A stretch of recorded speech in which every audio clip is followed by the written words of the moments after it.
அதுக்கும் அந்த சுவாமியுடைய படம் இருந்தது.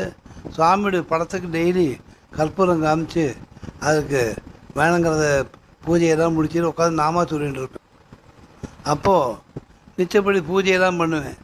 அப்போ கேட்பார், என்னையா இந்த படத்துக்கு பூஜை பண்ணுறியே, படமாக உனக்கு பணம் கொடுக்கும், போய் வசூல் பண்ண போ அப்படிம்பார்.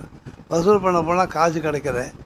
நான் பகவான்கிட்ட மனசாலே நினச்சிக்கிட்டு பிரார்த்தனை பண்ணுவேன், இங்கே உட்காராத, திருவண்ணாமலை போய் உட்காந்து நாமா சொல்லு அப்படிம்பா. பணம் பகவான் எல்லா இடத்துலையும் இருக்கார், இங்கேயும் இருக்கார், அங்கேயும் இருக்கார், படத்துலேயும் இருக்கார், மனசுலேயும் இருக்கார். அதனால் நம்ம நாமத்தை எங்கே சொன்னாலும் அவருக்கு போய் சேரும் அப்படின்னு சொல்லி என்கிட்ட இந்த படத்துக்கு கற்பூரம் காட்டி அதுக்கு உட்காந்து நாமா சொல்லிகிட்டே இருப்பேன். அப்படி இருக்கும் பொழுது பணம் 1500 தான் வந்தது. பாக்கி 47,500 பணம் வேணும். என்ன பண்ணுறதுன்னு தெரியல.